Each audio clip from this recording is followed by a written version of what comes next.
راجل؟ راجل مين؟ ده انت لو اتحطيت في سوق الرجالة ما تسواش حاجة.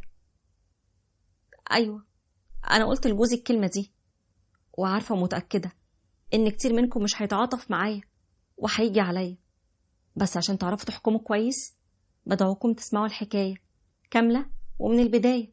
بس الأول ما تنسوش تعملوا لايك للفيديو وتشتركوا في قنواتنا حكاوي الدنيا وحكاوي الدنيا 2، وتفعلوا زر الجرس على الكل عشان يوصلكوا دايما كل جديد من فيديوهاتنا.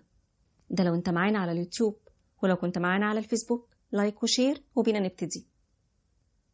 أنا عزة، عندي حاليا 45 سنة، بس هاخدكم معايا الأول قصتي لما بدأت من زمان شوية.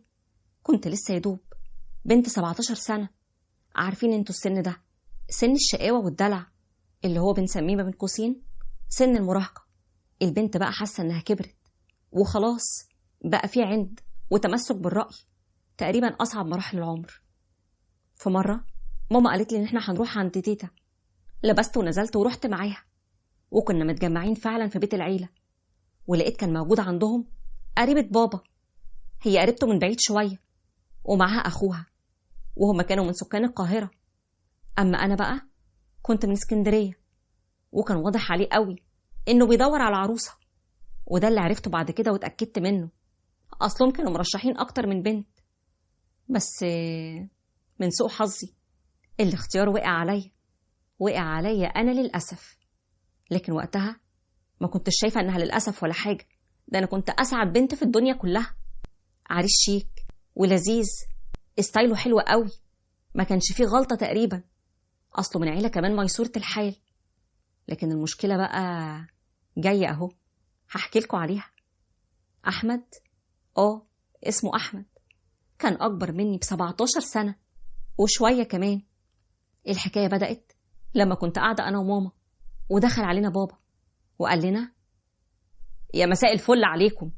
إيه يا زوزو، مبروك يا حبيبة قلبي، جالك عريس يا عزة، أحمد اللي شفتيه عند تيتا، طلبت للجواز.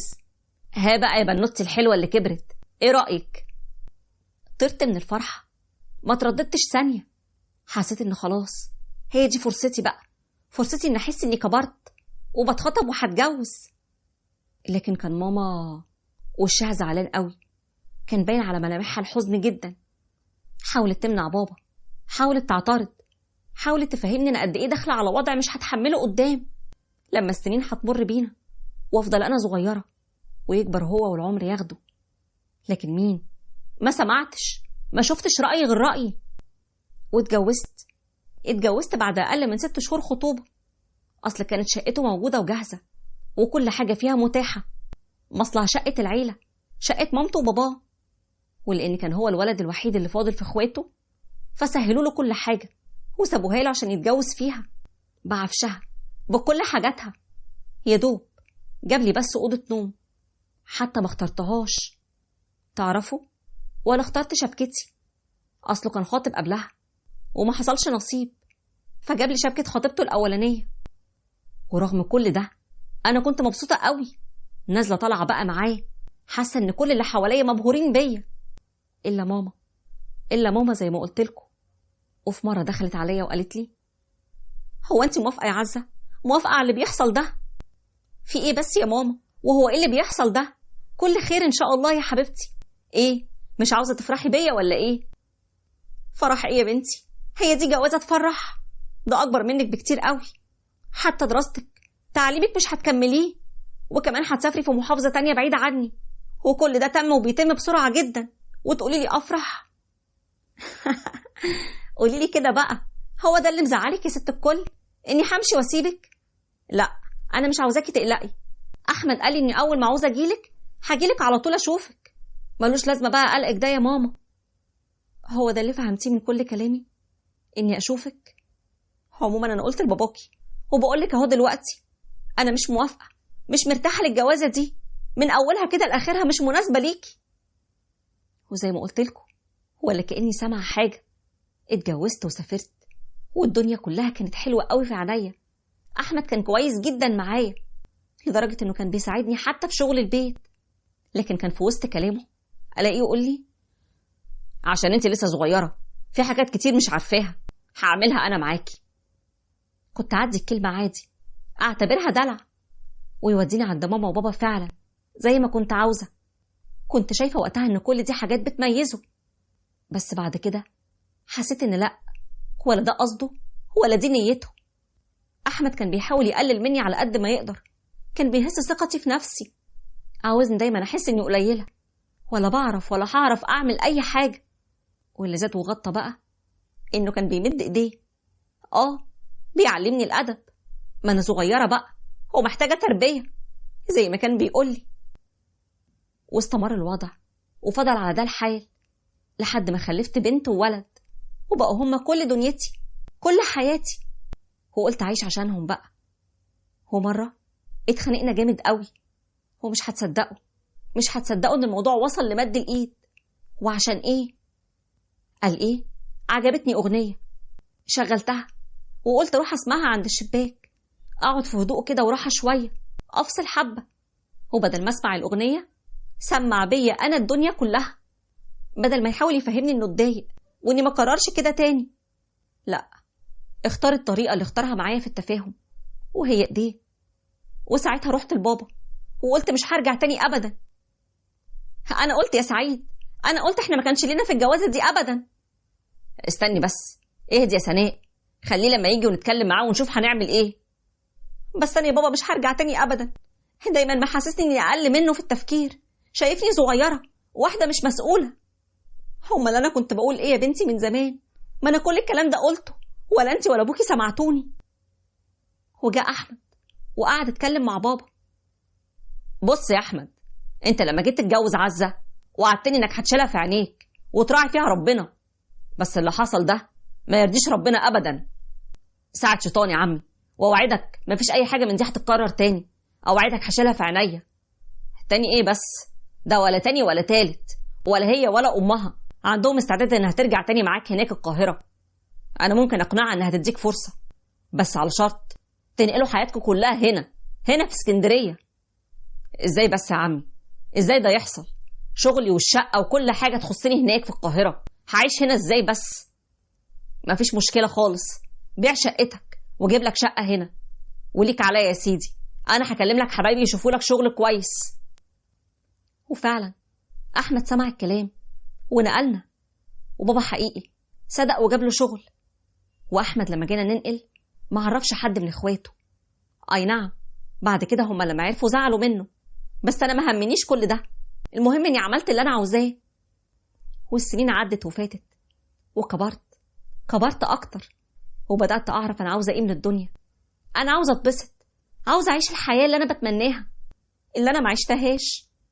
اما هو بقى فملامح العمر والسن بانت عليه، وزي ما كان بيحسسني اني قليله في عينيه، بقيت انا اللي اديله نفس الاحساس، وحاسه هو قد ايه مش مالي عينيا ولا مكفي مادياتي حتى. وكنت في مره واحنا قاعدين مع بعض سالته وقلت له: احمد، هو انت اتجوزتني ليه؟ يعني ليه اخترت واحده فرق العمر كبير قوي كده بينك وبينها؟